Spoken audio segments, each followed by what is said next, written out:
Good evening, everyone. Welcome to the IPNA endorsed webmaster series into webinar 19. Today we have three eminent speakers, Dr. Abhijeet Shah, Dr. Saumil, and Dr. Saravanapandian. Dr. Saumil being the moderator of the day. Dr. Saumil He's a consultant pediatric and transplant nephrologist at Rainbow Children's Hospital, Bangalore, and he has a special interest towards transplant, nephro, ICU care, hemodialysis, and CRRT. He has got great interest towards CACUD, glomerulopathies, enuresis, and bladder dysfunction. He also serves as a program director of fellowship in pediatric nephrology and program at Center of Excellence at Rainbow Children's Hospital, Bangalore. Over to Dr. Saumil. A very good evening to all the viewers of this esteemed program. And at the outset, I must thank Dr. Kalavani and who has taken this leadership towards organizing this amazing webmaster series, which have been running successfully for so many months. And I wish you all the more stupendous success in this endeavor, this academic endeavor, rather, I should say. So I'm joining you all from the city of Bangalore, which is there in state of Karnataka, and I would like to with the team Saravana and Dr. Abhijeet Saha, who have joined us from Chennai and New Delhi, respectively. So today we have two very interesting topics. The first one would be the dyselectrolytemia, or the management of electrolytes in PICU, for which we are all, we all get baffled, and rather we have to use best of our brains to provide the right answer to that complex situation and hence the right management. And another topic is the renal manifestations of metabolic disorders, which is a vast topic in itself. And Dr. Abhijeet Shah is going to cover. So I will just speak about my emotions. It's always a very good day for a nephrologist like me and all of us when the round every day begins in PICU. I love to go to the PICU in the morning and want to ask how many kids I have to see in the PICU, because this gives me a sense of playing a game of chess there. And you have so many electrolytes to look at, sodium and then potassium and then chloride, and then you will have bicarbonate, you will have pH, you would have calcium, phosphorus, and sometimes magnesium, then fluids. So each of them represents as if like a piece on the chessboard, and you have to have the right combination defending each other, and so that we win the game. So this all revolves around the basic process of a very simple atom known as hydronium ion. If you see, this particular H+ ion is what all our body strives to keep in check or in control. And we spend lives or the metabolic processes of our life are just revolving around this simple atom, which even doesn't have a neutron, just as a proton and an electron. The whole universe is made up of this. We are also made up of it, and all our complexities in the body revolves around maintaining this hydronium ion. So hydronium ion perfect anemia is the basic essence of our body. Along with that, we have to take care of our potassium, which ranges between 3.5 to 5. We have to take care of our sodium, which is 135, 145, and so on and on and on. But why do we do that? Why does our body do that? This is all to protect the organ, which is Mr. Brain, and over Mr. Heart, and our kidneys and lungs. They participate in this process because they give higher priority to Mr. Brain. So makes me think again, is there any particular role for brain or liver to participate in this situation of maintaining the acid-base hemostasis or electrolyte hemostasis? Again, makes us think that same as the blood pH. Like we try to control the pH of the blood, thinking that with that we are going to regulate. I'm afraid not, because regulating blood pH doesn't reassure us that we will be regulating the brain pH. Rather, pH in a very interesting way. Yes, it does. Because the brain pH, we don't know how to measure the brain pH very accurately. I wish there are more modalities where the spinal pH or the CSF pH we can measure so that we can get the better understanding of the neuronal acidic or alkaline milieu. So brain controls the systemic pH by sometimes making us hyperventilating, creating a kind of respiratory alkalosis when the neuronal acidic pH is there. And then it just takes part in the controlling the pH. So it leaves me more baffled and confused. Every time when I think about it, the more I go into the physiology of this, every time I get more questions than the answers in myself. And what are those compensatory mechanisms which brain has devised for its own? Because brain fights its own acidosis actually. We think that when we give soda bicarb, the brain will fight the acidosis better. Not, I'm afraid not. Because the brain has the ability to convert glutamine to glutamate, and which liberates H plus ion, which combines with ammonia to form ammonium ion, NH4.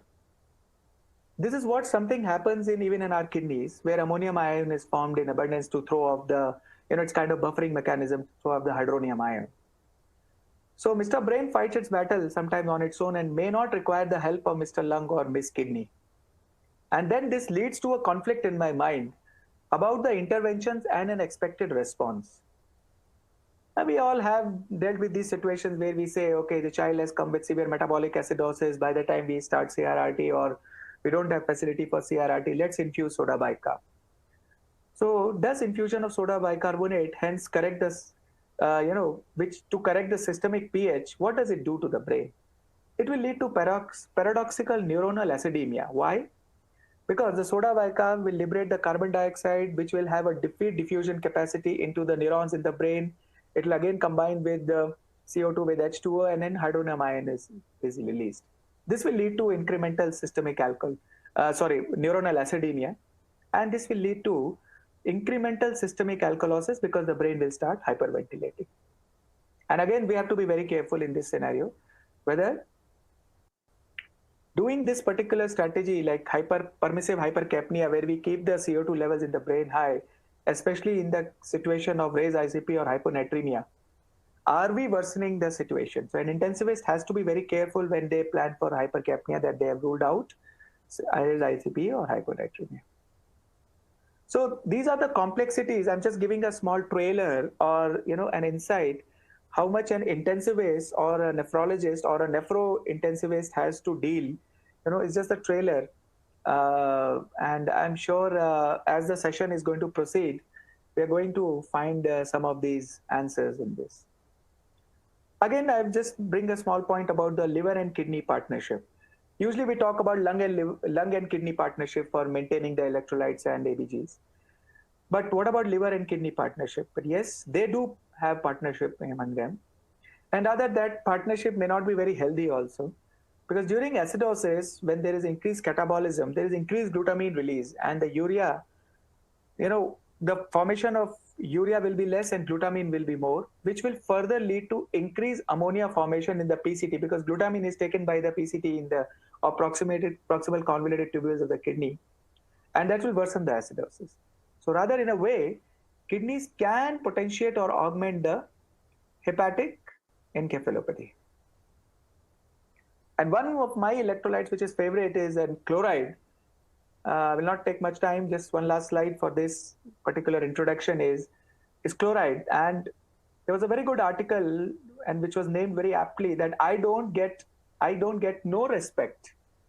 And whether the chloride has a role in inducing AKI or in worsening AKI or in sustenance of AKI.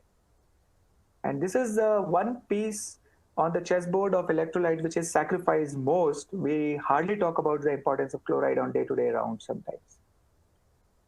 And it has to be thought of because high chloride forewarns whether there is existing or impending metabolic acidosis, as hyperchloremic metabolic acidosis can set in. But there are questions to be answered, like does it cause or worsen existing AKI? And then makes us think, what is the best choice of fluid for resuscitation? Is it normal saline or plasmalyte, which is a balanced chloride solution? Pumping so much of normal saline gives 150 milliequivalents of chloride, which is actually hyperphysiological. There are a lot of trials were done, and some concluded trials says like split trial, smart trial, that there is no worsening of AKI. And there are ongoing trials which are known as basics trial or plus trial, which are still on the loop and will give us answer, and maybe they may conclude the scenario. So I know I have confused the audience more than anybody. I am confused myself, and I'm sure these kind of sessions with Dr. Saravana, who has joined us, will give us more clarity in understanding such situations. So I'll talk about the second topic also. The second topic, which will be which will be addressed by Professor Abhijeet Saha, is the renal manifestations in metabolic disorders. Now I've put a picture there with an ocean there, and when I was thinking about this topic, it made me realize, oh my God, this is an ocean, and how I'm going to put this ocean into this picture. And I know only Dr. Abhijeet can do that. So just venturing in this territory was mind-boggling for me, because this depicts the biodiversity in the mammalian world. You know, it's amazing. We have so many inborn errors of metabolism, more than 80 of them, which connect with the renal manifestation when I was doing a little bit of reading on this. But it is very important for us as clinicians that early identification, if done, could ameliorate the morbidity over time. And how do we come into contact with such cases? There are multiple levels of contacts. Like sometimes there could be a primary manifestation of a metabolic disorder, and then we have to chase the kidneys there. And sometimes it could be renal disorder could be secondarily dormant and sitting out there, and unless we don't go and find it, it will not reveal itself to us. And sometimes there could be referral-based identification when we are called as nephrologists to please help, you know, from the pediatrician. So almost 12 to 16 broad groups of IAM can be identified with the renal involvement. And I've just named few of them. I'm sure because my list exhausted after this, and I'm sure Dr. Abhijeet sir is going to do the justice with this. So IAM of amino acids and peptides, IAM of fatty acids and ketone bodies can have renal manifestations like fatty acid oxidation defect.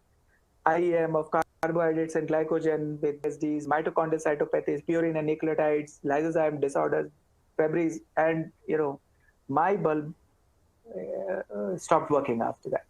It goes on and on and on. But then this one thing which intrigued me, which I wanted to bring in today, is why do we have IEMs at least? And then that's the latest interesting concept which we have, concept of quantum physics, which is combining with biology. And there's a concept of something known as quantum mitochondria and its relation with our optimal health. It's mind-boggling to realize that many times when we talk about different situations of IEM, okay, there is a mutation, there is a substitution of cytosine with guanine and with adenine with thymine. But the question remains, why does it happen?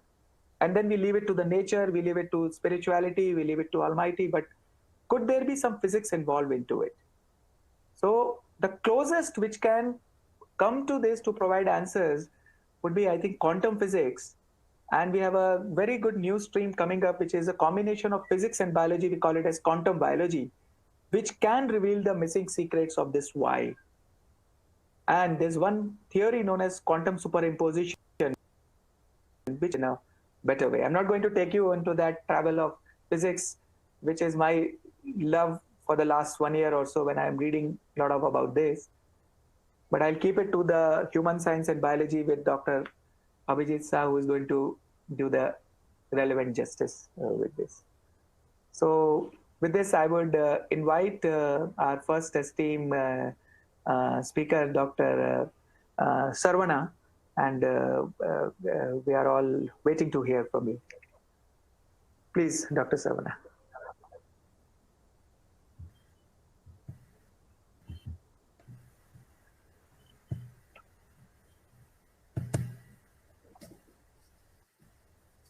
So, am I audible, Dr. Kale? Yeah, you're audible. Yes. Yeah. Audible. Thanks, Dr. Saumil Gaur, for your very much thought-provoking introduction. And I have a disclaimer to make. I'm not a pediatric nephrologist. I'm a pediatric intensivist. And the next half an hour, I'll be talking mainly about this electrolyte. And I suspect we had separate sessions over sodium disorders and separate session for acid-base disturbances too. So mainly I had restricted my presentation to common electrolyte disturbances in the ICU, like involving potassium, magnesium, calcium, and phosphorus. That too, which present as acute disturbances, not as chronic presentations. And I had omitted some rare genetic conditions, which may be an etiology for this dyselectrolytemia. So mainly common electrolyte disturbances involving potassium, magnesium, calcium, and phosphorus that present acutely in ICU. So to begin my presentation, I would like to talk about how these electrolyte disturbances clinically manifest. The main reason being their influence over the action potential, that is influencing over the action potentials of sensitive tissues, including the neuromuscular system and heart. The variation in the serum levels of various electrolytes can either increase the sensitivity of the cells, so that they bring the resting membrane potential of the cells closer to the action potential. We know the sea tanker of life is sodium potassium ATPase pump, which pumps out 3 molecules of sodium in exchange of 2 molecules of potassium to maintain the intracellular milieu, where potassium is more intracellularly and sodium is kept outside extracellularly. And when sodium enters into the cell through its channel, or entry of calcium causes an action potential to happen, depolarization and action potential to happen. But relative serum levels of calcium or potassium, when there is a variation, they can bring the resting membrane potential a little closer to the action potential, and make the cell in a little depolarized state, so that they become more sensitive and hyperexcitable, which leads on to more of the clinical manifestations. And the most common systems which are affected are brain, heart, and muscle. So in this presentation, what I had thought is, for each of the system, like involvement of brain or heart, I had given case scenario as an example where there is one particular electrolyte which is involved. But we need to remember that all 4 what we are discussing can cause manifestations involving all the 3 systems. For example, a cardiac arrhythmia can be caused mostly by disturbance of potassium, where there is hyperkalemia or hypokalemia results in arrhythmia, which is very, very common. But hypocalcemia, hypomagnesemia, and even hypophosphatemia can rarely present as cardiac arrhythmias when the disturbance is in a severe range. So first, let us take a case scenario in which 7-day-old newborn presents with poor feeding for 3 days and lethargy for a 1-day duration, and is observed to have icterus, very much dehydrated, and cardiorespiratory assessment shows a severe shock. And when the ECG is connected, it has a broad complex tachycardia. As expected, a point of care investigations were sent, which showed severe acidosis. Sodium levels were high, maybe in 120 range, but the most baffling investigation comes with the potassium in the range of 8.96. So this is one hyperacute scenario. At any time, the child can go in for a cardiac arrest. And in any child presenting with an arrest situation, we must always remember about the reversible causes, which involve 6 H's and 5 T's. And one among them is disturbance of potassium, which can be either severe hyperkalemia or hypokalemia. So just to see about hyperkalemia and its approach. A potassium level more than 5.5, we can call it hyperkalemia, and when it is more than 6.5, it becomes clinically more significant, which we call as moderate hyperkalemia, and more than 7.5 is severe. And moderate to severe hyperkalemia is seen in about 10 to 12% of PICU children. And the most common reason in around 75% of the case is not a hemolyzed sample. Only in 1/4 of the case, it may be because of pseudo hyperkalemia or a lysed sample. So whenever you see potassium range at least more than 6.5, don't ignore it thinking that it may be a pseudo hyperkalemia, and don't waste precious time in starting treatment. And if you look at the child will be absolutely normal without showing any of the symptom, but it will be harboring very severe elevated potassium level, which can decompensate into a life-threatening arrhythmia at any time. We all know by literature that there are specific ECG manifestations which become evident depending on the serum levels. And it is found out that when there is a slight elevation of potassium, as we discussed earlier, the action membrane potential, the resting membrane potential is brought less negative, closer to the action potential, which leads to opening of fast sodium channels, and the heart muscle become hyperexcitable, which will result in manifestation like a tall peaked T wave. But when the potassium level increases further, the resting membrane potential is made further less negative, so that it is made farther away from the action potential. And what happens is the cardiac muscle becomes less excitable, and this can result in conduction blocks and cardiac arrest. And the corresponding ECG manifestation will be a wide complex sine wave pattern which arises, which is a harbinger that the next stage is going to be a flat line or a cardiac arrest. So in very high levels, actually the heart becomes less excitable, and it can lead to arrest rhythm. But one should remember that don't always rely on ECG, that if there is no ECG manifestation, don't think that there is no significant, or the whatever high sodium you are seeing may be a false value, because it is found in, particularly in chronic cases who are attending hemodialysis, it is found that ECG need not correlate with the serum level of potassium, and the patient can quickly progress to ventricular fibrillation or a tachycardia rhythm from a normal ECG pattern. And it is also found that ECG changes are more common when the rate of increase in the potassium is faster. So when we have such a situation, it is a hyper urgent situation where time is very precious and we have to act very quickly, because the child developing arrest rhythm and the risk of dying is quite high. So here treatment should begin first. Later on, simultaneously, you can start investigation to find out the cause.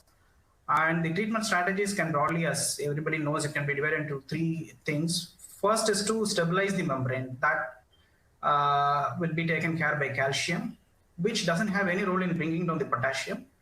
Instead, we can use things like insulin, dextrose, salbutamol, or soda bicarb, which gives us some time before a definitive treatment like potassium binding resin or dialysis is done to remove the potassium off the body. So the membrane stabilization, calcium acts as a physiological antagonist to potassium, and it kind of quietens the heart and reduces the hyperexcitability and brings down the chance of arrhythmia. But you have to remember the effect may last only for 30 to 60 minutes, and you may have to give repeated doses of calcium. At the same time, you should be trying to bring down the potassium levels also. So most commonly used is and available is 10% calcium gluconate, which will be given in the dose range of 0.5 ml per kg. If calcium chloride is available, it is the preferred solution which has to be used if the child is in a arrest stage, because in cardiac arrest due to severe hyperkalemia, what happens is the end-diastolic volume is already very high due to the diastolic arrest of the heart. And when compared with calcium gluconate, calcium chloride has 3 times higher amount of elemental calcium and lesser volume of fluid. So we can save some fluid which is pumped into the heart, which will, if you give more fluid, the heart will dilate more and the chance of reviving the child comes down. So always in an arrest rhythm, if available, calcium chloride is the medicine of choice. And so calcium, remember, it doesn't reduce the potassium level. For that, we have to employ certain things like a beta-2 agonist, bicarb, or insulin dextrose infusion, which has the common mechanism of acting either directly or indirectly in the sodium potassium ATPase pumps and drives potassium into the cells. And the most reliable among the 3 is insulin dextrose infusion, which is given in a range of 0.1 to 0.2 units per kg, which can be run for half an hour. And the onset is very quick, within few minutes, maybe 10 to 15 minutes, but the duration lasts for around 3 to 4 hours. And we may have to give repeated doses. Most important thing to remember is it has to be given along with glucose, and there is a specific recommendation how much glucose to be given also. This can lead to hypoglycemia, so it has to be watched for, particularly when if there is a renal failure also associated with this, which is quite common with hyperkalemia. The metabolism of insulin is reduced, so the insulin may linger in the body for a little longer time. So you continue to monitor the blood glucose level even after 2 to 3 hours of stopping insulin. The next is salbutamol nebulization. Again, the same mechanism. It drives potassium into the cell. With salbutamol, the important thing to remember is if you calculate per kg in a pediatric population, you may tend to underdose, which may not be adequate enough to reduce the potassium level. So it is category-based dosing. Less than 25 kg, you give at least 2.5 mg, and more than 25 kg, you give at least 5 mg. For bigger children and adults, you give at least 10 to 20 mg mixed in a 2 to 4 ml saline. The onset of action is quite quicker, similar to insulin dextrose, but for obvious reasons, it cannot be given in a ventilated patient. Ventilated patient can be given nebulization, that is there, but the dose is not very guaranteed. So the response also may not be as expected. And the third one is soda bicarb. Among the 3 measures which we were discussing, most of the units tend to rely on soda bicarb to bring down the potassium. But among the 3, this is the weakest thing to reduce the potassium level. Only in a specific set of population who have already acidosis or a renal failure or a hypokalemia will be benefited from use of soda bicarb in the treatment of hyperkalemia. In other cases, it may not be that much indicated, and even if you avoid it, it doesn't matter. So the most important treatment which for reducing the potassium level is insulin dextrose, and to some extent nebulization also. So this is not enough to just drive into the cell, because after some time, whatever the etiology is still persisting, the potassium will come out and you will have this manifestations continuing. So it has to be driven out of the body. Diuretics, loop diuretics can be used, particularly in a fluid overload patient in the absence of AKA, because in the presence of AKA, diuretics may not work.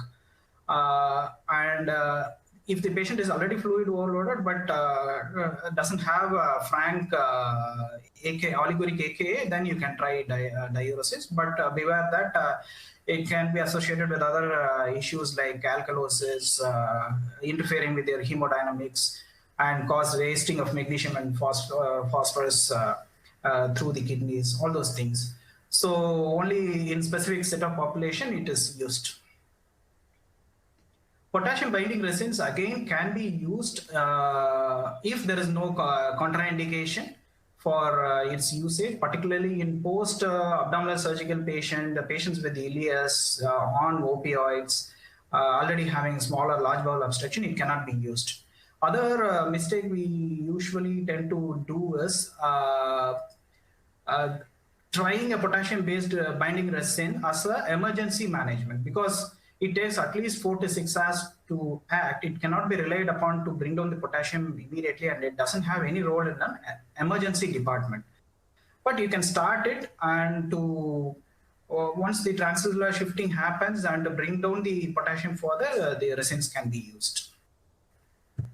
The final ultimate management will be dialysis in cases which are not responding to your medical measures. This happens with specific etiology like rhabdomyolysis or huge tumor lysis syndrome, where the with an established AKA, where the potassium doesn't get controlled with your simple medical measures. And the CVVH or hemodialysis, both are effective, and within starting few minutes of hemodialysis, the potassium level can start dropping to safer limits. But remember, when compared with CVVH, if the underlying pathology is still persisting and there is very active hemolysis going on, if the duration is not sufficient enough, there can be again a rebound rise in potassium beginning about 2 hours after stopping hemodialysis. So that is one thing we have to keep in mind. Accordingly, we have to choose our modality of RRT. And in hemodialysis, the removal of potassium, like nephrologists will be better persons to describe about this, but blood flow rate and dialysis flow rate will determine the removal capacity of the potassium. Whereas in CVPH, it will be the ultrafiltration rate. So if you have a very dangerously high potassium level, you start with a high ultrafiltration rate, maybe up to 45 ml per kg per hour in the beginning. And once the level comes to a safer limit, it can bring it down. Otherwise, there will be circuit clotting. The PD, peritoneal dialysis, will be the least preferred RRT modality for a hyperkalemia. But in a case which we had described in the beginning, a newborn presenting with severe hyperkalemia, many centers will not have facility to do a CVVH or a hemodialysis. In that case, only we will have to rely upon peritoneal dialysis. Even then, that will be useful. Actually, this was a real case, but it is long back. We had to do only peritoneal dialysis, and finally, even with the 8.9 potassium, the child recovered only with peritoneal dialysis. So once you start treatment, get to a little safer limit of potassium, then you can start investigating for the reasons of hyperkalemia. Most of the reasons will be quite obvious, like once we go through the history and clinical presentation, easily we can find out what may be the reason, whether it is renal failure, tumor lysis, rhabdomyolysis, all these will be easily evident. Most of the one set of etiology which is not quite evident will be hormonal etiology, where there is deficiency of steroid hormones, either aldosterone or adrenal cortical hormones, either a hormonal deficiency or a hormone is present, but there is a receptor deficiency, which falls under the category of pseudo-hypoaldosteronism and things. So you will have to do a set of investigations involving renin, angiotensin, aldosterone, or serum levels for congenital adrenal hyperplasia, 17 OHP, all those things that can easily bring out the hormonal causes for hyperkalemia. So regarding transtubular potassium gradient, everybody may be familiar with the term, which is useful both in hyper and hypokalemia, and mostly it is used in hypokalemia to find out whether the potassium wasting is happening in the gastrointestinal through the GIT or through the kidney. If there is a low serum level of potassium, the urinary potassium should also be low, so that the kidney is appropriately responding to the low potassium level. But if it is higher than 3, then it may indicate a renal wasting. The same can be used even in hyperkalemia. In hyperkalemia, particularly, we were talking about hormonal resistance, either a hormonal absence or a hormonal resistance. So you do a TTKG, and if the TTKG is elevated even in the presence of hyperkalemia, that indicates an inappropriate response of the kidney to a hyperkalemia. That is, it is not excreting potassium. This may be because of a renal tubular defect or a hormonal defect. So you substitute the hormone and again repeat the TTKG. If it improves appropriately, then that indicates that only the hormone is deficient in the child. But if it doesn't respond, then it is a tubular defect or a receptor defect to the hormone. So in this way, when you don't get a specific clear-cut number, sometimes we do a hormonal levels, we may not, it may be borderline, we may not be able to say whether it is fully absent or not. In those cases, this repeating TTKG before and after hormonal substitution may be useful in finding out the diagnosis. Going back to the index case, actually the child had a normal kidney function and ultrasound ruled out any renal anomaly. There is no renal failure and 17 OHP level was normal. The aldosterone level and the plasma renin activity was very much elevated, and finally the child was diagnosed with pseudo-hypoaldosteronism, which recovered with potassium lowering measures and peritoneal dialysis, which was continued for 2 to 3 days. Further, it was substituted with supplementations of salt and bicarb, and the child was put on regular potassium binding resins. Even hydrocortisone won't work in this particular child. For any other adrenal deficiency, it may be helpful.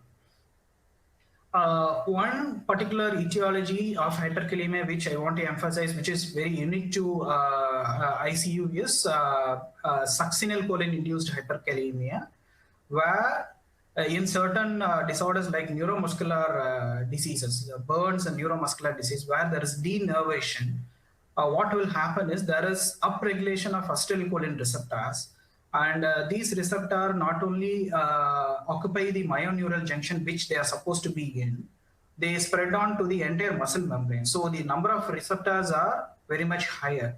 So the systemic succinylcholine, which is used as a depolarizing agent for intubation in an unsuspected anesthetist, where if he gives it for a neuromuscular condition patient, this more number of acetylcholine receptors will suddenly release a lot of potassium into the circulation and can cause a dangerous hyperkalemia, which can even lead to sudden cardiac arrest.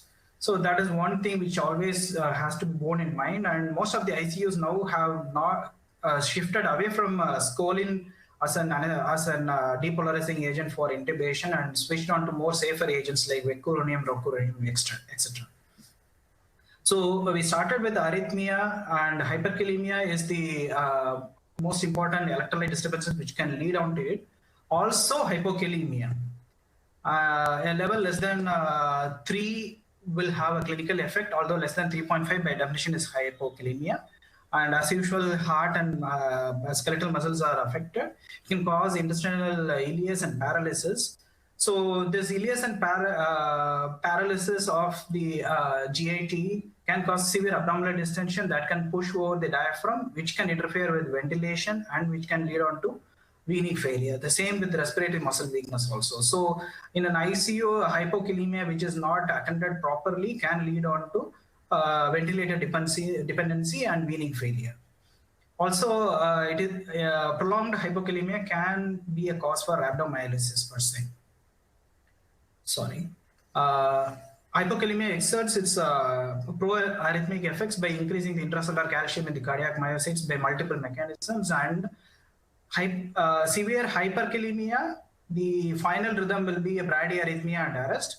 For hypokalemia, it can be a tachyarrhythmia, ventricular tachycardia, and ventricular fibrillation, etc. So there also the characteristic ECG changes may be there, which involve the ST-T-wave segments. There may be QT prolongation, and as we all know, there will be prominent U waves. Torsionicity point as ventricular extrasystole and fibrillation are common with hypokalemia. General approach to hypokalemia will be to find out whether the loss is through the gut or through the kidneys, for which urinary potassium as a spot value may be useful.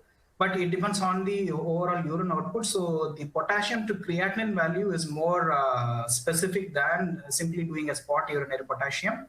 And if the potassium to creatinine value is elevated, then it may indicate the renal wasting. Or if it is low, it may be because the etiology may be a GA wasting of potassium. And further causes for renal wasting depends on the associated symptoms. If there is associated hypertension, then increased adrenal hormones can be a reason. If it is associated with alkalosis, tubular defects like Bartter and Gitelman come into the picture.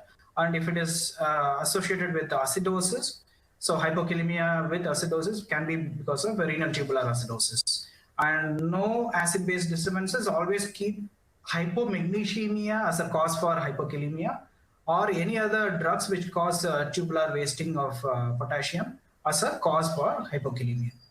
So usually in ICU, if we have a difficult to treat hypokalemia, that is whenever we substitute, the potassium doesn't come up, it may be a renal tubular wasting. And many times it is also associated with low magnesium levels. The correction of magnesium will further improve our treatment of hypokalemia. So once you correct magnesium, the potassium values tend to become better. Some of the other etiologies which again we have to keep in mind is previously we were using a lot of digoxin for cardiac failure patients. Now the usage has come down. The digoxin toxicity in the presence of hypokalemia can be exaggerated because both digoxin and potassium will fight for the same site in the sodium potassium ATPase pump. When the potassium level is high, the digoxin effect is accentuated and the toxicity effect also will be pronounced more.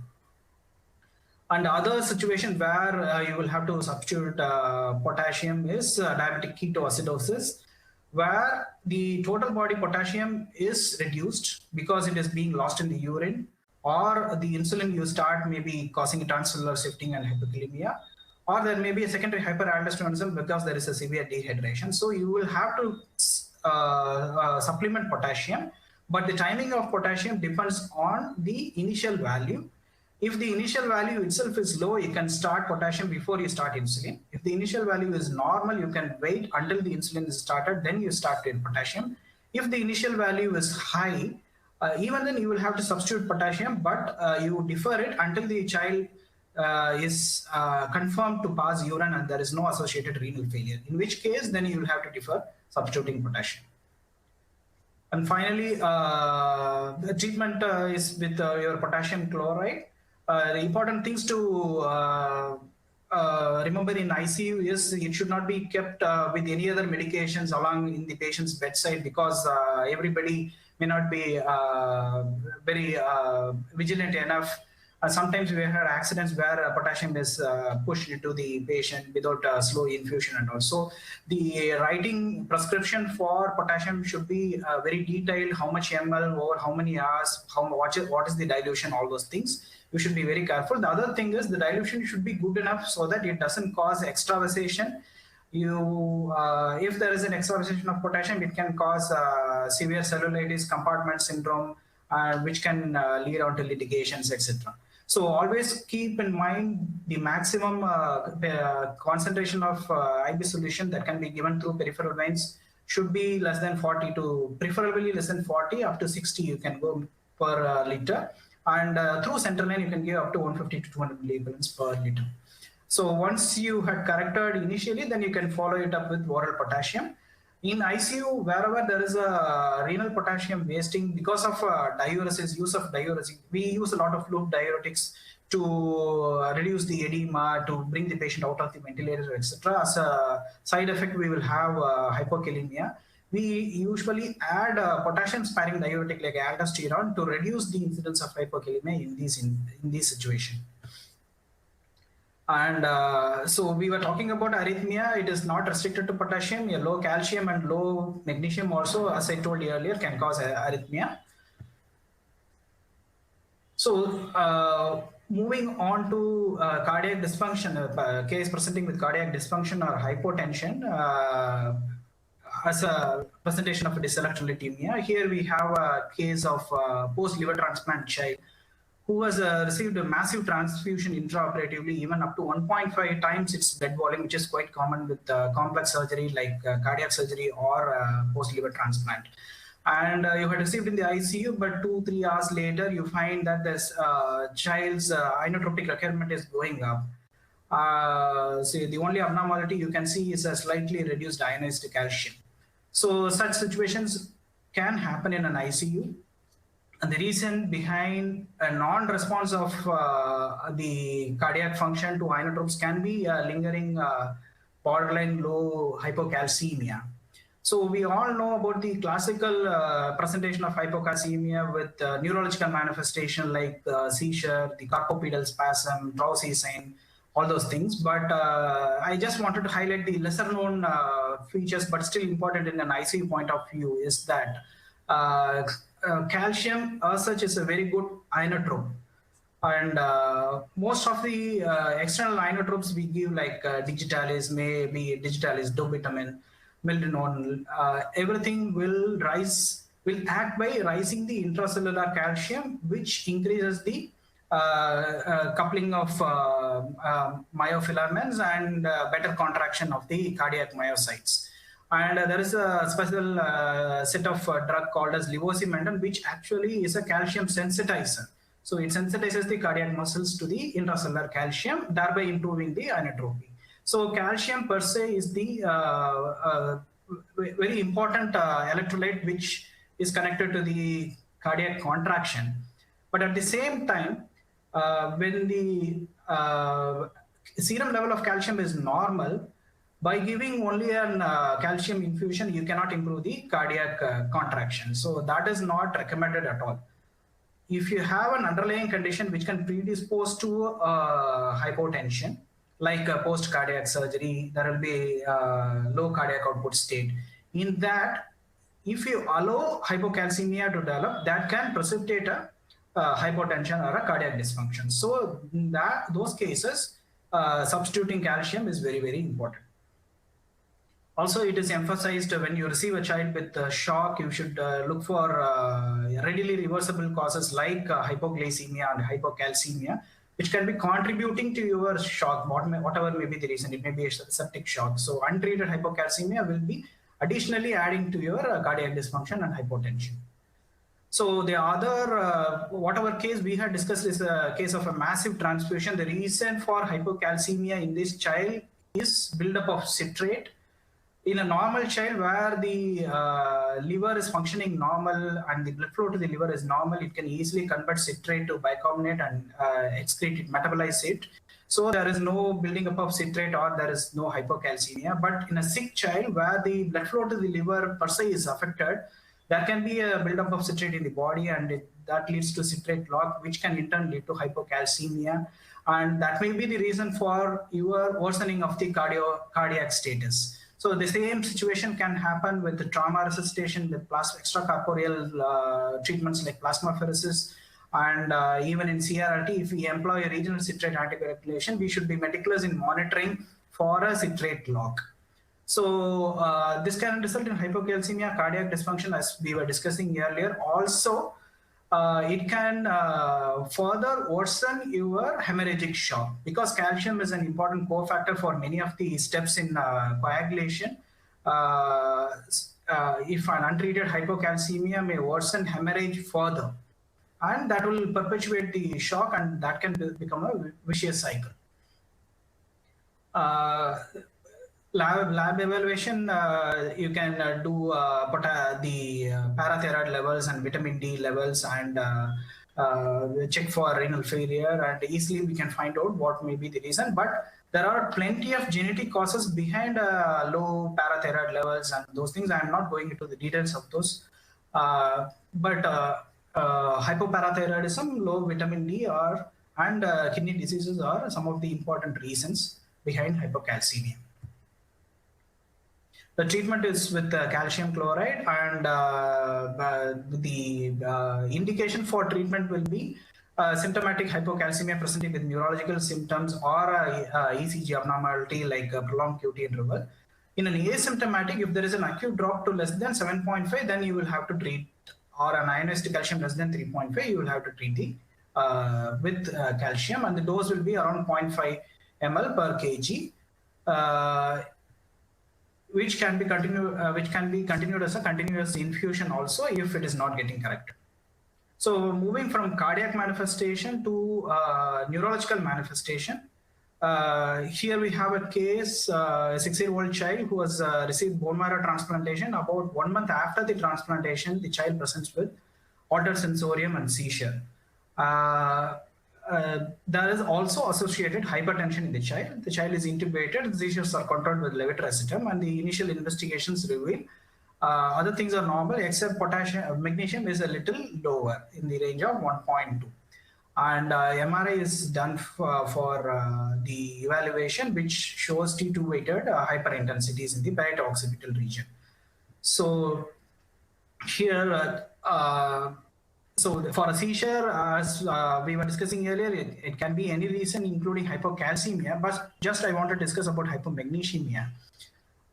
So whenever a child presents with seizure, again, the reversible causes will include calcium and magnesium levels apart from your glucose and sodium. So in any case of neonatal seizure or a first episode of afebrile seizure or a child presenting with status epilepticus, it is mandatory to check for the serum levels of magnesium because it can be a reason. And in this particular child, what we are talking about is a post-transplant child which will be on calcineurin inhibitors, either tacrolimus or cyclosporin, which have a propensity to cause renal wasting of magnesium because they act on specific receptors which reabsorb magnesium from the tubules. So per se, calcineurin inhibitor can lead to neurological complications. Whatever the presentation in this child is called as posterior reversible encephalopathy syndrome, or commonly called as PRES, which can be a direct effect of calcineurin inhibitor like tacrolimus, or through causing hypomagnesemia, also can explain some of the neurological manifestations. And many case reports suggest that the manifestation is mainly because of hypomagnesemia, but there is no large randomized control trial to establish the specific etiology that hypomagnesemia is a cause for PRES. But leave alone PRES, in any seizure, you still have to investigate for low magnesium levels. So other common etiologies for low magnesium levels in PICU is if you put a child on IV fluids without feeding the child for a longer period, maybe 3 to 5 days, without substituting magnesium, then or you put on a prolonged TPN without supplementing magnesium, then they can tend to get hypomagnesemia. They can lose that through diarrhea or tubular wasting. Post-transplant children also quite common to have hypomagnesemia. And many of the drugs we use in ICU like amphotericin, polymyxin, colistin, aminoglycoside, diuretics, all these things tend to cause low magnesium levels. So in all these situations, it is necessary to check periodically whether there is any hypomagnesemia happening and it has to be replaced. We were discussing about the neurological manifestation. As previously discussed, that can also cause cardiac arrhythmia. But other thing I want to stress is the connection between magnesium and potassium and magnesium and calcium. Magnesium can cause relative resistance to parathormone or a reduced parathormone level. In that manner, it can lead on to hypokalemia per se. So tetany can be a manifestation of even hypomagnesemia. The other thing is its connection with low potassium levels. That is, if there is a tubular damage, both potassium and magnesium can be wasted. So there will be both hyperkalemia and hypomagnesemia together. And a prolonged hypokalemia can per se cause tubular disease and loss of magnesium. And it is also found out that the low magnesium levels through its interference with the sodium-potassium ATPase can lead to renal wasting of potassium. So in this manner, through many mechanisms, hypokalemia and hypomagnesemia can coexist together. And if we want to say about cardiac rhythm disturbances specifically to hypomagnesemia, something called as junctional ectopic tachycardia is there, which is common in a post-cardiac surgical patient. It is similar to SVT. So in these patients, even if the magnesium level is normal, we tend to correct it it acts as an antiarrhythmic medication in these conditions.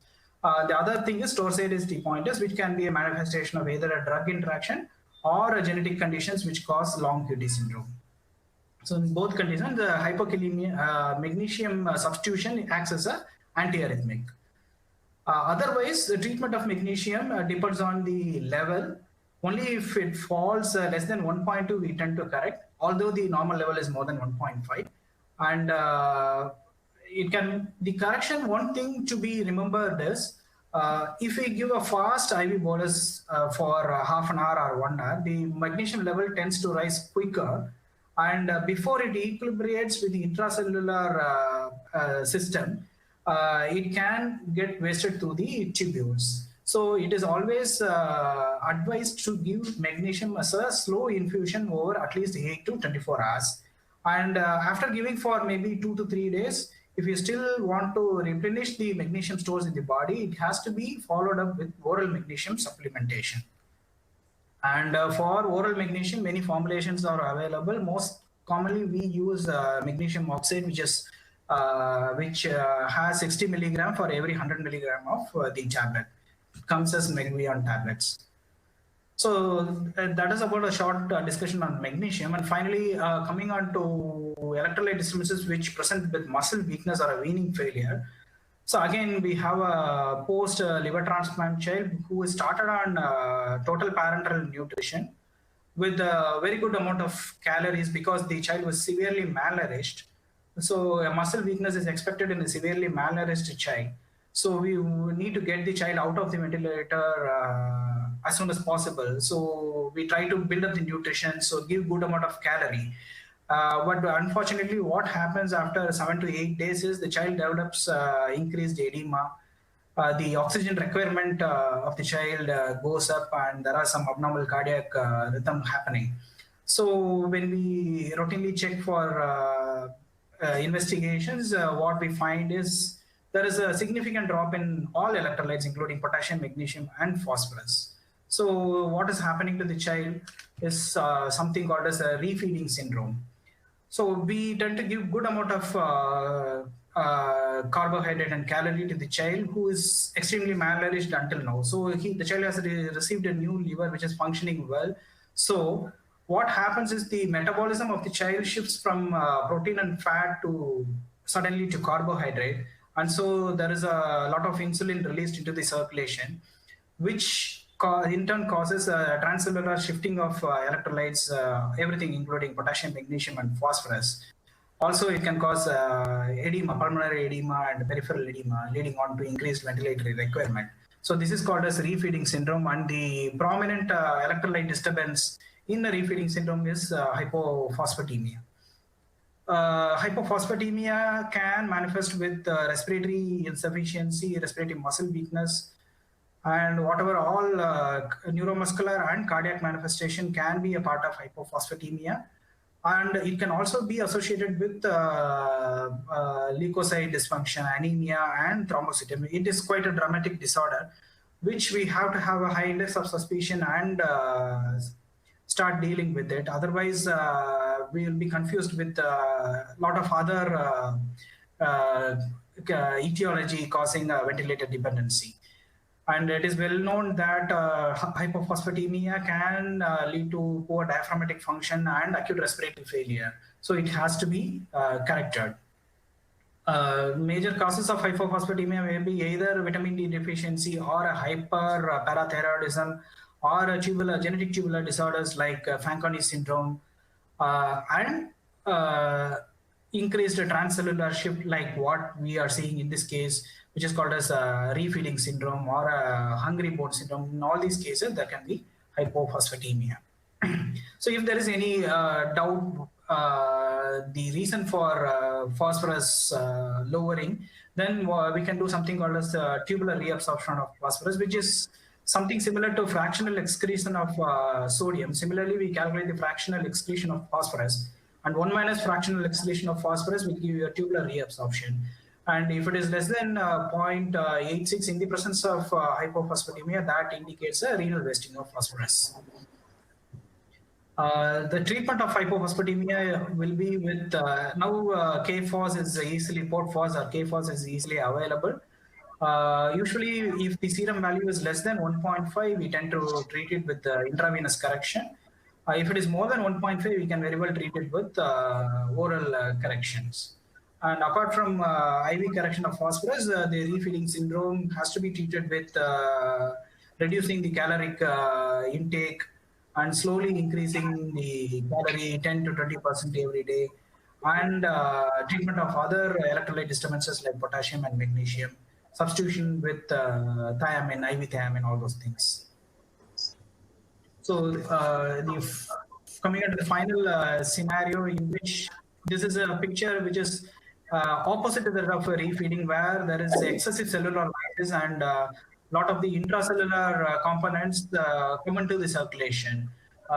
Here we have a boy with diagnosis of acute leukemia who presents with hyperuricemia, high phosphorus, potassium, low calcium, and progressively increasing renal parameters like developing renal AKA and renal failure. So this is called as tumor lysis syndrome, and if we apply the Taylor-Bishop criteria, so we will be able to diagnose it. And one of the manifestation of tumor lysis syndrome is hyperphosphatemia. The other manifestations being hyperkalemia and hypocalcemia. So apart from tumor lysis syndrome, the hyperphosphatemia can be in a similar clinical picture like called rhabdomyolysis. And sometimes rarely, if we give phosphate enema to a very small child, like a neonate, if the dose is too much higher, that also can lead to hyperphosphatemia. And obviously in renal failure, the phosphate level will be higher, that will be hyperphosphatemia. And the clinical effects of increased phosphorus is mainly due to formation of calcium phosphate and deposition in renal tubules, which can lead on to renal failure, which is called as acute phosphate nephropathy. But the predominant reason for renal failure in tumor lysis will be urine nephropathy. And the other manifestations of high phosphorus will be of hypocalcemia, because it tends to bind with calcium and reduce its clinical effect. But the tendency to give IV calcium in the presence of high phosphorus should be resisted, until otherwise there is a severe neurological manifestation, because if we give intravenous calcium, that can further bind with the phosphorus, and this is called as calciphylaxis, and that can settle in soft tissues and even kidneys, and that can lead to complications. So we have to calculate something called as calcium phosphorus ratio, and literature gives different numbers. At least if it is more than 60 or 70, we should be very careful in giving IV calcium. And the medical management of tumor lysis or hyperphosphatemia is to excrete the phosphorus through the kidneys by hyperhydration. We will be giving 2 to 3 liters per meter square per day of fluids. We can try a phosphate binder if the child is taking orally, but most of the critically ill children won't be on, will be on continuous gastric feeds. In that case, you can substitute phosphate binders very frequently, every 4 to 6 hourly, like that. It may work. But in spite of your medical management, if there is progressive fluid overload and hyperkalemia, hyperphosphatemia is persisting and not responding, then you may have to resort to dialysis. And here, the preferred mode of dialysis will again be either a hemodialysis or a CRRT. And again, there may be an issue of rebound if the case per se is very severe tumor lysis, and we may have to resort to little extended dialysis period for bringing down the phosphorus, or we may choose CRRT. But mostly we had successful cases just by managing with intermittent hemodialysis. So finally, coming on to the last thing is, most of the children with the dyselectrolytemia, what we had discussed, will present with neuromuscular manifestation or a cardiac manifestation, in which the treatment will take precedence over a detailed evaluation. You have to act very quickly because they can slip into very dangerous complications quickly. Once you settle the levels to a safer limit, then you can have a detailed evaluation, including multidisciplinary experts. Sometimes the help, most of the times, the help of nephrologists and endocrinologists may be needed to arrive at a final diagnosis of what is the cause for this dyselectrolytemia. Thank you. Dr. Saumil? Yes. Yeah. Thank you so much, Dr. Saravana, for such an elaborate and a deep, for providing deep understanding of this huge topic. And as I look at it, it's like a chessboard of so many pieces, and you've done an excellent job.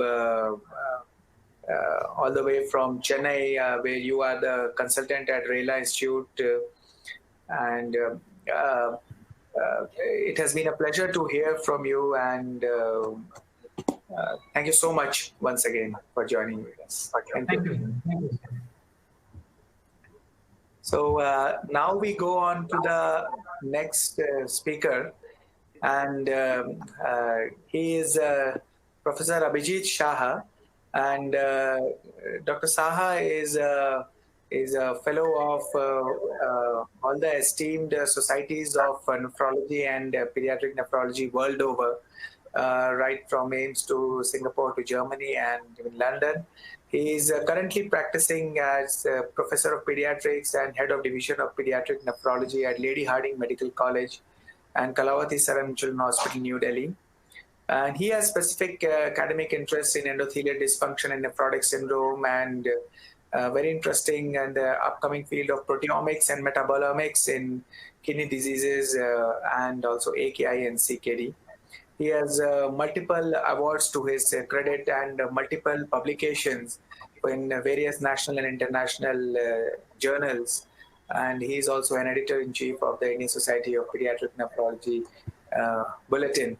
And I welcome Dr. Saha for to this academic feast, which has been running over last many months, and provide insight into this vast topic on renal manifestations in metabolic syndrome in children. So over to you, Dr. Saha, please. Thank you, Saumil. At the outset, I thank IPNA and Mehta Hospital, Dr. Kalaivani, for inviting me for this talk on renal manifestation of metabolic disorders. Am I audible, Dr. Kalaivani? Yeah, you're audible, sir. Yeah, fine. Thank you. So now, a disease is considered rare when the prevalence of the disease is less than 5 per 1,000 person. And one of those are metabolic disorders, which arise from an abnormality in the biochemical pathway of cell metabolisms. And now what has happened over a few decades is that the chronic renal manifestations of these disorders, which were initially unrecognized when the disease was diagnosed. Just an example, methylmalonic acidemia was once initially diagnosed. It was not clear whether it causes renal disorders, but then obviously it causes chronic kidney disease. We know that.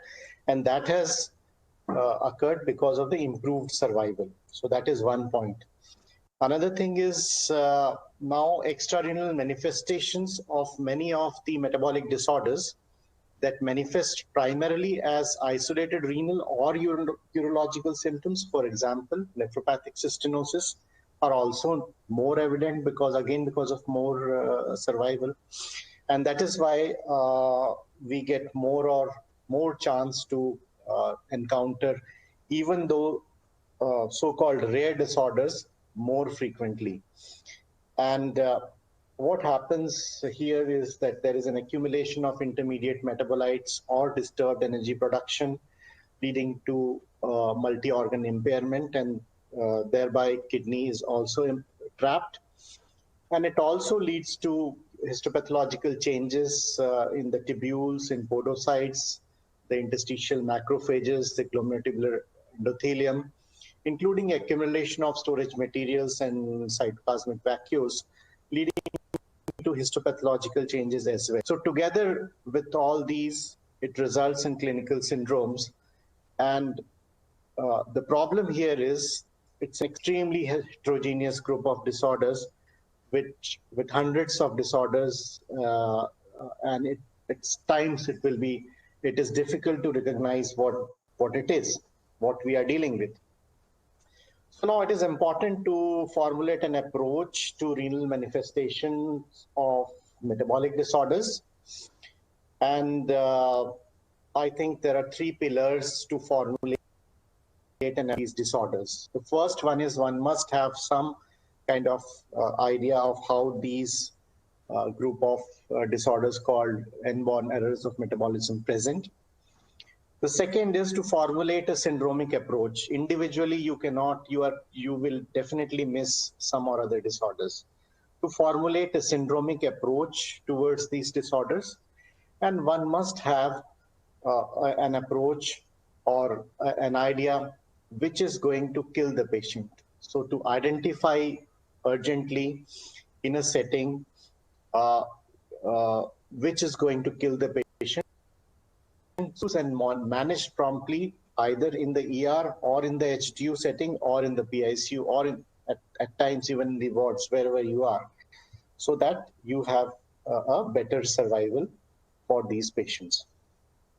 Now, coming to the first of it, identification of clinical features of IEM in a nutshell. Now, we all know that disorders of fat, protein, and carbohydrate, they all can lead to IEMs. Now, briefly in 2 or 3 slides, the defect of beta oxidation of fatty acids can present with hypoketotic hyperglycemia. Defect in the amino acid breakdown leads to accumulation of organic acid byproducts. For example, methylmalonic acidemia would present as metabolic acidosis with an ion gap, and defects in amino acid breakdown leading to accumulation of certain intact amino acid, for example, maple syrup urine, phenylketonuria, would present with no acidosis or hyperammonemia. And defects in making urea from ammonia that results from amino acid breakdown would result in hyperammonemia without acidosis. So these are some of the classical features of IEM which you need to recognize. Apart from that, the carbohydrate metabolism, galactosemia, and glycogen storage disorders would usually present with hypoglycemia, hepatosplenomegaly, and other related disorders. Now, you must also recognize that certain IEMs present as neonatal acute encephalopathy and often get labeled as sepsis and are passed on. So unless you have a high index of suspicion on patients presenting with acute encephalopathy in either neonatal period or in the infantile period, you are going to miss these disorders. The prominent among them are organic acidemias, disorders of urocycle defect, maple syrup urine disease, even methylmalonic acidemia, non-ketotic hyperglycemia, and some other disorders. Now, once you suspect, you have a hunch that you are dealing with IEMs, then there is a set of investigations which are mandatory so that you can formulate a clinical approach. You can translate this clinical approach into investigative approach and then pinpoint a diagnosis. And these are complete blood count with differential counts, urine analysis, blood gases, serum, like the acid-base status of the child is extremely important. Along with that, what is happening to the sodium, potassium, calcium, blood glucose, plasma ammonium, urine reducing substances, urine ketones, plasma and urine amino acids, urine organic acids, and plasma lactate. Now, at times, we do work in constraints where all of these are not available, but for making a definitive diagnosis, these would be required. Now, once you suspect that this is IEM, then the question comes, what about the renal manifestations of these disorders? Now, individually, these are hundreds of disorders it is next to impossible to memorize all of these.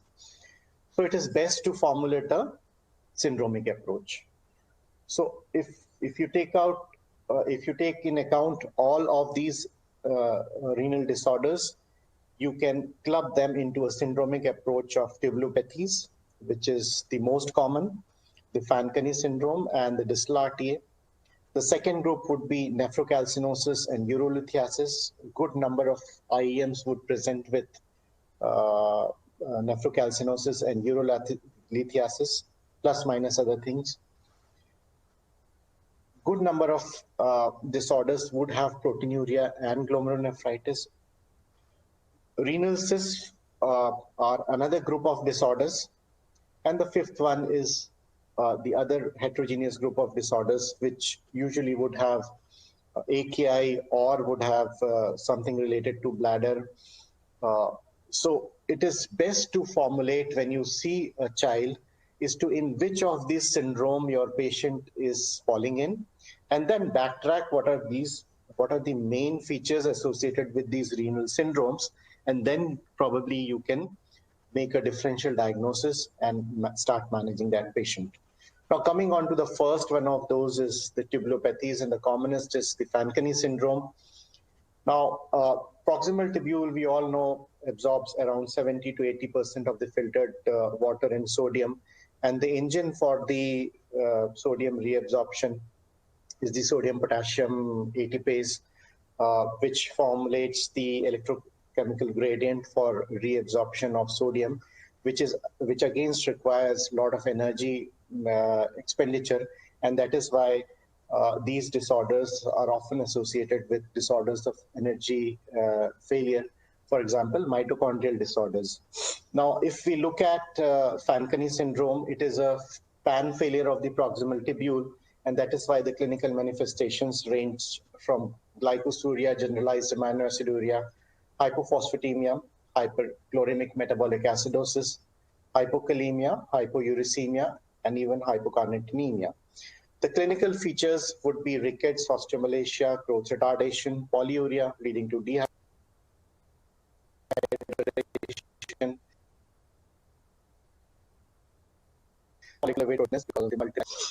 Now, if we look at the causes apart from the hereditary Fanconi tubular renal syndrome type 1 to type 4, systemic disorders which manifest as Fanconi syndrome, the commonest being cystinosis, tyrosinemia type 1, galactosemia, Dent's disease, Loeys disease. So here you have a set of disorders which present with Fanconi syndrome. So you identify that the patient is having Fanconi syndrome. You backtrack with what are the main clinical features as apart from the renal features this child is having. Then you formulate a list of disorders which are possible in this patient based on the clinical features and investigations, and then probably you will be able to make a diagnosis. There are other disorders which present as Fanconi syndrome, for example, Wilson's, glycogen storage disorders, fructosemia, a whole lot of disorders. It is impossible to, enumerate all of them in a span of 35 minutes, but you need to go back to the text and then identify what you are dealing with. Coming to cystinosis, the most, one of the prominent disorders of this heterogeneous group. Now, cystinosis is an autosomal recessive condition.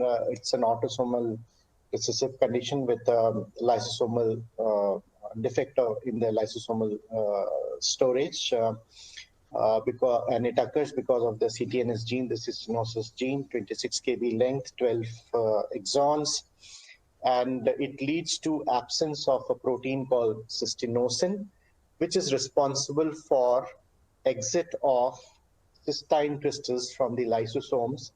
And because of the failure of excretion of cysteine from the lysosome, there occurs accumulation of cystine in a whole lot of organs, and classically presents with Fanconi syndrome, manifests manifestation starts by the age of 6 months, and between 6 months to 18 months, the patient would present with Fanconi syndrome. Here you can see in the right side of the panel, bowing of legs, X-ray showing rickets. Upper panel, you can see corneal crystals inside with the slit lamp examination. The biopsy of the kidney would will show multinucleated cells in the tubules. Down panel, you see crystals inside the macrophages. And the extreme left panel, you see the electron microscopic picture of the proximal tubule, where only a thin ray of cytoplasm and nucleus is left, leading to the swan neck deformity of the proximal convoluted tubule. Now, if untreated, these patients would go into end-stage renal disease by the age of 6 to 7 years. Now, how do we manage this case? On the left side of the panel, you can see a normal lysosome where there are channels for excretion of cystine and lysine. Now, what is happening here? In the absence of cystinosin, there is accumulation of cystine crystal inside the lysosome. But once you give cysteamine to these patients, what is happening? Cysteamine is forming a mixed disulfide bond with the cysteine along, and this complex is able to excrete lysine channels. So admin of cysteamine leads to improvement in the clinical features, and it should be started as soon as the diagnosis is established. You need to titrate the cysteamine to the WBC cystine levels, and you need to treat the Fanconi syndrome with phosphate 125 dihydroxyvitamin, citrate, bicarbonate, potassium, and sodium. Is taken care by indomethacin. There is a questionable role of ACE inhibition and ARB for decreasing proteinuria. Does not take care of the eye findings, that is the ophthalmic disease, and that is why topical cysteamine drops are required. However, there is a question of availability of topical solution, and also the cysteamine in good number of in resource limited settings. Growth failure, recombinant human growth hormone is required, and also whole lot of neurological issues. They need to be recognized, and then the neurocognitive issue needs to be managed. Now, apart from the Fanconi syndrome, there are other tubular disorders which are manifestations of renal disorders of many of the IEMs. For example, methylmalonic acidemia can lead to tubular interstitial changes, chronic renal failure. Ehlers-Danlos syndrome, again medullary sponge kidney, divertically hypoplasia. So whole lot of other tubular disorders, prominently renal tubular acidosis of different types, would have, apart from renal manifestations, will have certain clinical features, and again you need to backtrack what disorders you are dealing with. Fabry's disease would have proteinuria and would have also tubular manifestations. Now let us come to some of the cases which we managed over the years. So this was a 10-year-old male who presented with pain abdomen on and off 6 months, acute retention of urine for 1 day. There was history of passage of stones, 4 to 6 stones, which were reddish brown 5 years back, but probably nobody did a proper workup at that point of time. So 5 years down the line, he presented to us with urinary retention. He had hydronephrosis, both kidneys, and there were stones. Left kidney had staghorn calculi. The right kidney had multistogram. Also, there was a partial stricture in the upper ureter. So the child warranted a left pyelolithotomy. And this was a staghorn calculi from the left kidney. It was brownish red, as you can see. Friable surface, it turned from gray to reddish brown. And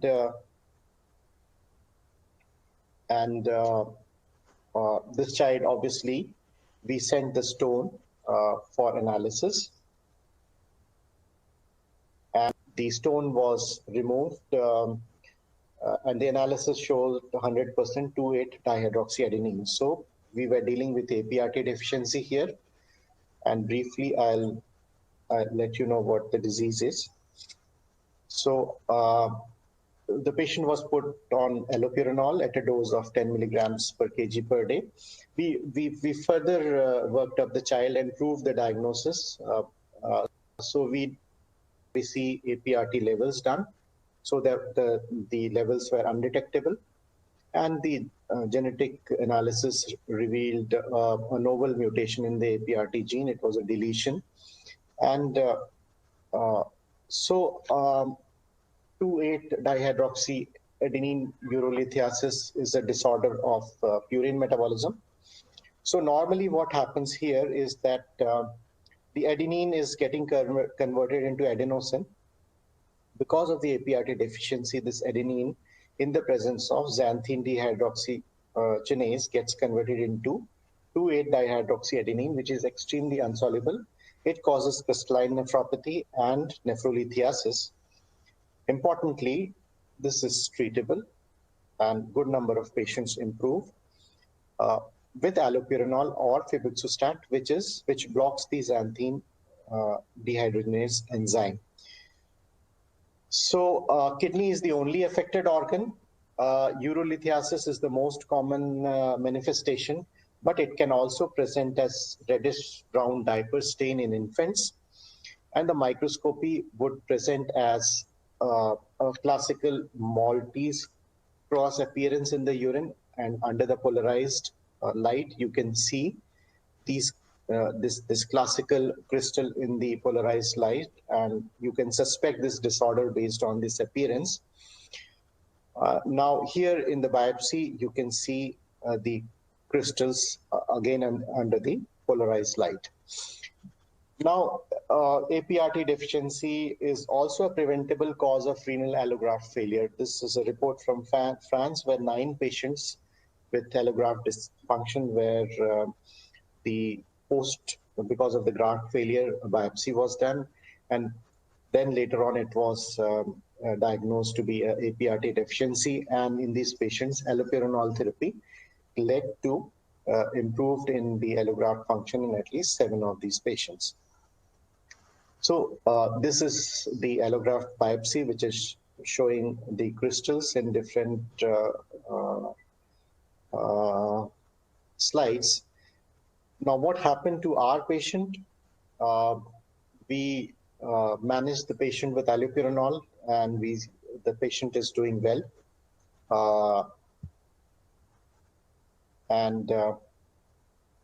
Currently, 3 years post-treatment, the child has improved EGFR. His EGFR at 86 mils per 1.73 meter square.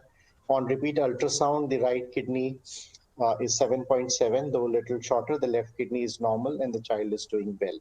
So this was a case of APRT deficiency. So it is not that all cases of IEMs have got bad prognosis. Some of them you can salvage if timely diagnosed, and this was one of the examples. Coming on to case 2. This was a 4-month-old female admitted with failure to thrive, low urine output for 5 days, poor feeding. Physical exam showed anasarca, pallor, tachypnea, tachycardia, chest retractions. The child was hypertensive. On investigation, severe AKI, pallor, hyperkalemia, metabolic acidosis. We started nephrocalcinosis on ultrasound. We started with peritoneal dialysis and antihypertensive medications. This child had spillage of blood at the elbow joint from the cannula site, and here on the right side of the panel, you can see soft tissue calcinosis. So that gave us a clue that we might be dealing with primary hyperoxaluria. The urine oxalate level of this child was extremely high, the normal being less than 45 milligram per 1.73 meters square. And this child has he had 340 milligram per 1.73 meters square. We did send a mutational analysis. Unfortunately, the sample got contaminated and we could not get a mutation for this child. But then we did a biopsy which showed extensive injury in the form of flooring of tubular epithelium. And also, you can see the striking, biopsy picture under the polarized light, where you can see refractory crystals of oxalate, and a diagnosis of primary hyperoxaluria was made in this child. We also have a couple of more hyperoxalurias, and one of them is responsive to pyridoxine. So hyperoxaluria is a disorder of glycolate metabolism, and there is accumulation of oxalate starting from kidney, heart, bone marrow, eyes, thyroid, everywhere. And the primary hyperoxaluria is because of a mutation in the AGXT gene, and should be suspected whenever you see a case of nephrocalcinosis, particularly if there is a decreased GFR. If you are having calcium oxalate crystals, monohydrate crystals, and you need to screen the relatives of the index case. Treatment is you give IV fluids, 2 to 3 liters per meter square. You must start pyridoxine. We have a case of primary hyperoxaluria we are managing for last 6-7 years. He's pyridoxine responsive. And you need to start at a dose of 5 milligram per kg per day, not exceeding more than 20 milligram per kg per day. The response to pyridoxine is assessed by the urinary oxalate level. Almost 30% of them of hyperoxaluria might be responsive to pyridoxine. There are certain mutations which are more responsive to pyridoxine. So you need to check the list of disorders whenever you get a mutation. And you need to do urinary oxalate levels. A decrease in the urinary oxalate levels to more than 30% will tell you that the child is responsive to pyridoxine. Oral potassium citrate needs to be given. Citrate combines with calcium and leads to decrease in calcium oxalate crystallization. An anaerobic bacteria, Oxalobacter formigenes, it utilizes oxalate as a single carbon source, and it leads to transport of oxalate from the blood to the gut. And though there are conflicting reports, but there is a recent report in pediatric nephrology where a patient was successfully managed along with extensive hemodialysis and a new formulation of Oxalobacter formigenes. And yes, there might be some role in the management, and obviously preemptive combined kidney liver transplantation does help a good lot of patients. Remember that only kidney transplantation is not going to help in this disorder. Now, despite being a rare disorder, there is a lot of hope for patients with primary hyperoxaluria in the years to come with replacement therapy or the substrate reduction therapy, the chaperone proteostatic regulated therapy. Some of the research is going on into anti-inflammatory, anti-fibrotic crystalline preventing therapy, and also oxalate removal from the patients. Now, I showed you two patients for nephrolithiasis, nephrocalcinosis and urolithiasis, one being APRT deficiency, other being primary hyperoxaluria. There are a whole lot of other disorders which can present with these kind of disorders, including the glycogen storage, Wilson's, tyrosinemia, Dent's disease. We have a couple of them in our follow-up. So apart from the tubulopathy, we saw cases with nephrocalcinosis and urolithiasis. Patients would present with proteinuria and glomerulonephritis, or the other way around, would have some of the features of IEMs, but when you go to the kidneys, you will find that there is proteinuria and glomerulonephritis, prominent of them being Fabry's disease. So again, this disorder which leads to proteinuria and CKD, leads to deposition of GB3 metabolic, and leads to hyper hydrosis, corneal lens opacities, sensory changes in the extremities, along with that number of other disorders. Similarly, you can have renal manifestations of infantile salicylic acid storage disorders, where it can present as nephrotic syndrome. A whole lot of other disorders would present as glomerulonephritis. Cobalamin C deficiency can present as hemolytic uremic syndrome. So this is another group where you will find a lot of disorder. Whenever you have patients with cysts, always look at, apart from the renal features, whether the child is having dysmorphic features, whether the patient is having any other neurological manifestation, whether the child had any prematurity, is the liver all right? Because a good lot of patients with renal cysts would be harboring metabolic disorders as well. And some of them are Pearson syndromes and all, Smith-Lemeli-Opitz syndrome, which would present as cysts. Now, there are certain other disorders, for example, Menkes disease, Ehlers-Danlos, homocystinuria. They will have other manifestations like diverticulosis, renal dysgenesis, and AKI. And let us come to one more case, which we saw some time back. This was a 15-month-old boy, Muslim, presented with global developmental delay, macrocephaly and refractory seizures, multiple epileptic drugs with good compliance, similar complaints in the elder sibling. So clues to that sample, consanguineous marriage, macrocephaly, who had expired 2 years back. Pectus excavate. The child had neurological features, no neck holding. There was macrocephaly. The child was stunted. Tone was increased in all the four limbs, brisk reflexes, extensor plantars. And this is the clinical picture of the child. If you look at the head size is slight, large, but what you note is an abnormal hair. If you look at the hair are sparse, they are thin, they were brittle, dull, and they were metallic gray in color. And we were dealing with Menkes kinky hair disease. So we did the serum copper levels. The serum copper level was low. The serum ceruloplasmin level was low. The microscopic examination of the hair gave us a classical sign of pilotorti.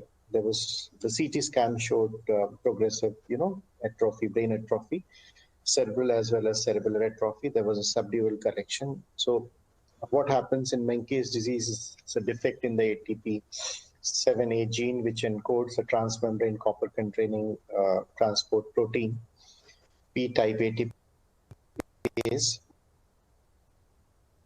to malfunction of copper-requiring enzymes, including lysyl oxidase, cytochrome C, oxidase, tyrosinase, extracellular superoxide dismutase, and certain other enzymes.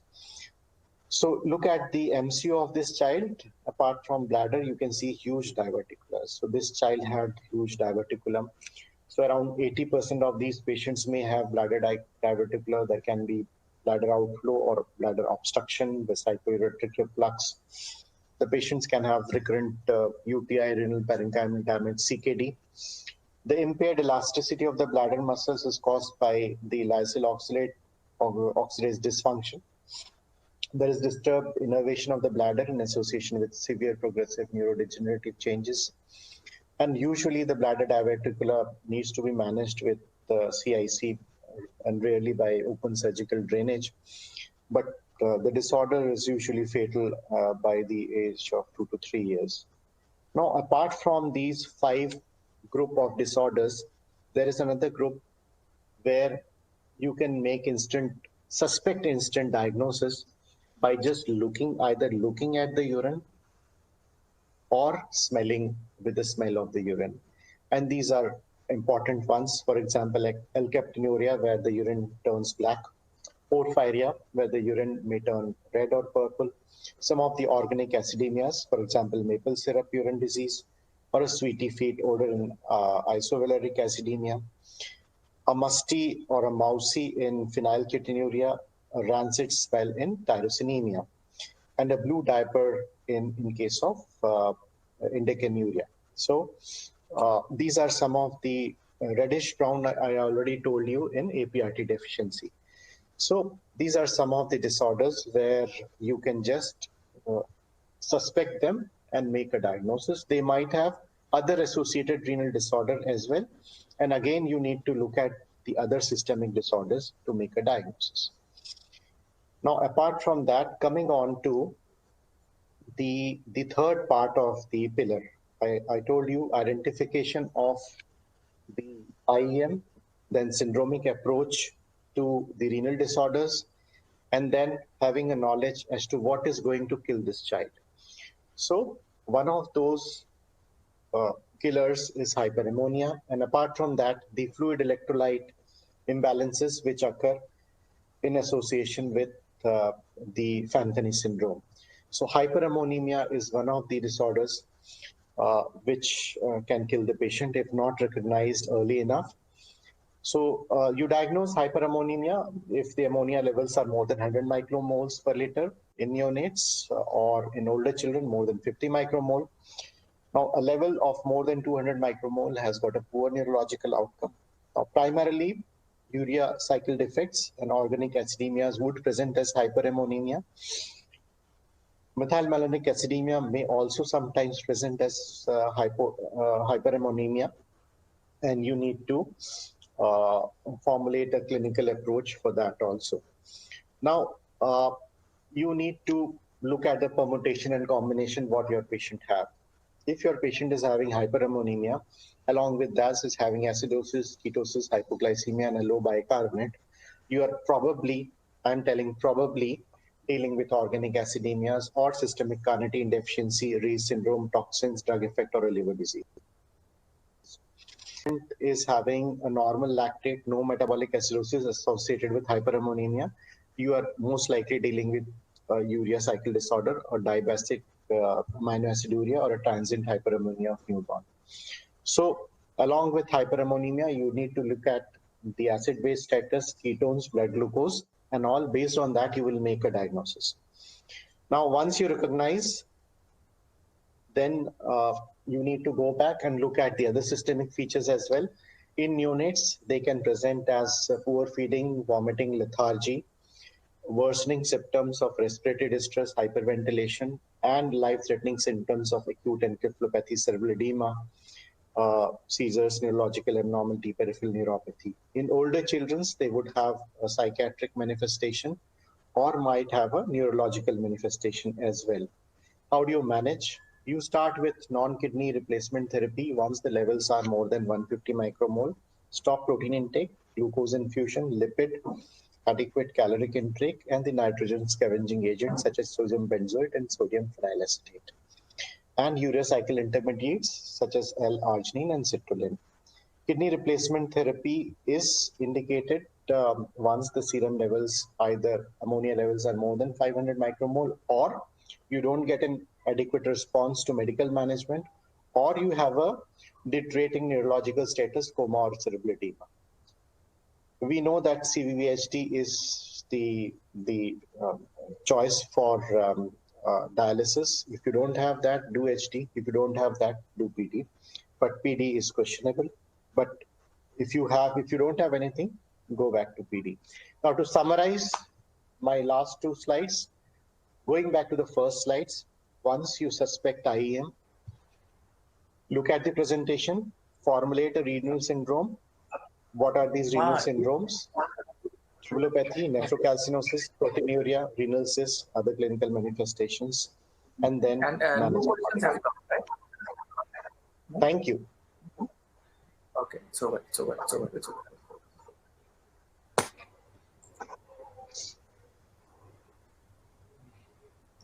So, hello, am I audible? Yeah, Saumil, you are audible. Yeah, you are Yes, audible. yeah. So, thank you so much, Dr. Saha, for this extensive presentation on this vast topic, and it's clearly unfathomable to summarize such a huge topic in a slides of 60 slides. It's an Herculean task in itself, and I'm amazed how you could do it with ease, and you could translate this vast topic into 3 sessions of identification, like syndromic approach, identification, and acute management. So thank you so much, and I'm sure it will be a topic which, although we see it rarely, but we need to remind ourselves that when required, we need to have our positions correct so that we don't miss out on these cases. I mean, and subtle nephrological or nephro-related issues in children with metabolic disorders. So this thing in my mind, so as I confuse myself most of the times, I think I will not be confusing the audiences with my perturbed thoughts. So Dr. Saravanan, I was just thinking, hello? Yes. Can you hear me? Yes, I can hear you. Now, how do we say it was very interesting to hear you talk about the phosphate, and you were speaking about the use of K-phos, which is potassium phosphorus in our ICUs.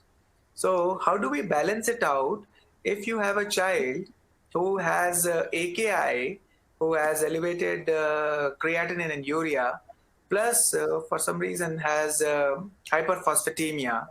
In that child, you can't use K-phos alone. So what is your strategy? How do you go about with that? So when there is hyperphosphatemia and renal failure, we should be very careful, obvious reasons. Usually intravenous correction of phosphorus is mandatory only if the levels are less than 1. So those kind of cases are little rare to see, particularly in the presence of a renal failure. Okay. So if it is less than 1, then treatment of hypophosphatemia takes precedence. But the usual dose we give is very less. The K-phos has 4 millimoles per ml of potassium and 3 millimoles per ml of phosphorus. And the indicated dosage is 0.08 millimoles per kg. So that is very, very less for phosphorus. And in case of renal failure, we have to give only 50% of the recommended dose. So the amount of potassium which goes in will be very less. And once we come out of the level of 1, serum level of 1 for phosphorus, then we can switch over to oral phosphate correction. So only less than 1, it is a life-threatening situation. So, so like this, we can tide over. We give only 50% of the dose and avoid IV as far as possible. Okay, very valid. And this also brings me to realize that as you elaborated the complications of hypophosphatemia, one very interesting rare complication which is described with hypophosphatemia is rhabdomyolysis. Yes. So extreme hypophosphatemia can predispose to rhabdomyolysis. So similar to hypokalemia. Yeah. So extreme hypokalemia, particularly after exercise, there may be breakdown of muscle and it can lead to rhabdomyolysis. So the same principle in extreme hypophosphatemia also there can be rhabdomyolysis. Correct. Yeah. Now I was talking about the chloride in my confusing thoughts. What would you suggest to a general practitioner when he's planning to with the saline, or what is your take? What are your practices in your PICU at Rela Institute? How do you go about with that? Is there a blanket therapy that every child has to be resuscitated with normal saline, or you individualize the case and okay, we're going to use plasma light in this particular case? How do you go about with that? How do you manage the chlorides from chloride angle? Yeah, first of all, the ICU care is moving away from large volume resuscitations. So once you give 10 to 20 ml per kg, further fluid will be decided by making assessment of whether the heart will be responsive to further fluids. So we assess IVC, we assess echo, all those things, and try to reduce the amount of fluid which previously we used to give 100 to 200 ml per kg of fluid for a septic shock patient. Now it is almost restricted to 20 to 30 ml per kg. So in that volume, it doesn't matter whether you give normal saline or plasma light. But for some other reason, if you have to give a large volume of fluid, then always consider saline-induced acidosis, hyperchloremic acidosis, and try to switch over to balanced solution like plasma light, which contains less of chloride, and it will avoid acidosis. Also, in certain situations like diabetic ketoacidosis. So once the acidosis due to lactate means ketoacidosis is corrected, there can be a lingering acidosis if you had provided a lot of chloride. So in those situations also, you can resort to something like plasma light to avoid persistent hyperchloremic acidosis as a cause for persistence of acidosis. So on the whole, if you suspect you are going to give a lot of fluids, then you can decide to do a balanced solution. Other thing is, if there is development of some normal anion gap hyperchloremic acidosis already, or you receive a patient who has already received a lot of blood products and fluids, and for any further fluid, you resort to plasma lights. So in other situations, it is not mandatory to give each and every time with plasma light, and saline will be good enough. And literature-wise, there is no definite proof that even though there is a development of some acidosis, it ends in AKA. There is no definite proof, at least until now. There are conflicting reports even in literature. So we kind of be cautious in giving fluid if there is an already acidosis has developed, but still clinically we have not seen any AKA just because we had given a lot of fluids. Correct. So yes, so as you are rightly saying, there is still the debate has not been set. There are certain trials, and they suggested that it causes AKI, but then there were a lot of lacunae in those studies. The confounding factors could not prove it. The mechanism which they propose that chloride can cause AKI is by the TGF, or tubular-glomerular feedback, which can lead to the constriction of the afferent arteriole, and then so it is a over-enthusiastic TGF mechanism which they propose. So yeah, very valid suggestions. Now, what about your take on using the IV soda bicarb in managing metabolic acidosis? Do you pump a lot of soda bicarb in your ICU? How do you go about it? No, there are very, very restricted use for using soda bicarb, indications for using soda bicarb. Only if there is a very dangerously low pH like 6.8, 6.9, where there is precedence of as a life-saving measure, we can use soda bicarb. In other cases, even in DKA, it is a no-no for soda bicarb because as you were saying, giving soda bicarb may increase your pH in the blood, but it may cause neuronal acidemia, and it has proven that the adverse effects are more than benefits. The other thing is, if the child's ventilation is compromised due to any reason, giving soda bicarb will increase your PCO2, and that itself will reduce your neuronal pH. So in those cases, we avoid giving bicarb. There is very, very less indications for giving bicarb per se in ICU. Before giving bicarb, ensure there is adequate ventilation happening also. Yeah. Now, something for the future insight. Do you foresee the CSF pH or CSF ABG coming in future anytime? Like we have blood ABG? Or does it extend? I'm not sure. It will be only a while. It's invasive. It's quite invasive. Yeah, doing a lumbar puncture. Doing a CSF for just for which like we have even CSF if lactate, like we have or CSF lactate to ratio sometimes, you know, for metabolic or mitochondrial cytopathies we do. I'm just throwing the coin there. It would be only for it would be only for specific indications if you are looking right. for any specific. Maybe for Otherwise, traumatic brain injury, neurological cases where already drain is in place. Maybe in those situations, so in those situations to see what metabolism is happening, whether it is like we can target that as a target to see what is happening in the brain. Yeah. Just one comment regarding hypokalemia. We see a lot of severe acute malnutrition. And hypokalemia is one of the killers. And at times, we have given pumped potassium in the ER only. And sometimes it is life-saving, though it is recommended to give, with all monitoring and all. But in sometimes our setting, it does cause a lot of arrhythmias and all. And we have seen potassium levels of 1.5 or so in patients with severe acute malnutrition. Yeah. So that is another thing which needs to be remembered by our fellows and postgraduates working in the ER. Yes.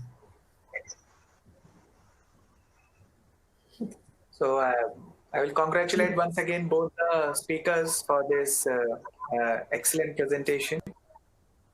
Thank you so much. Thanks a lot. They were all very vast topics, and thank you so much once again, both of you. Dr. Kalaivari, please. Thank you. Thank you so much, sir. Thank you, Savan. Thank you. Thank you, Dr. Abhijeet. Thank you, Dr. Saravanapandian. Thank you, Saumil. We already exceeded time as well. Thank you so much. It was an excellent discussion on different aspects, once in the fluid and electrolyte balances in PICU and renal manifestations of metabolic syndrome. It was covered very well, and you did real justice to the topics given. Thank you so much. Thank you, Dr. Saumil, for moderating the session as well. Thank you so much, sir. Thanks. Bye-bye. Good night. Bye-bye.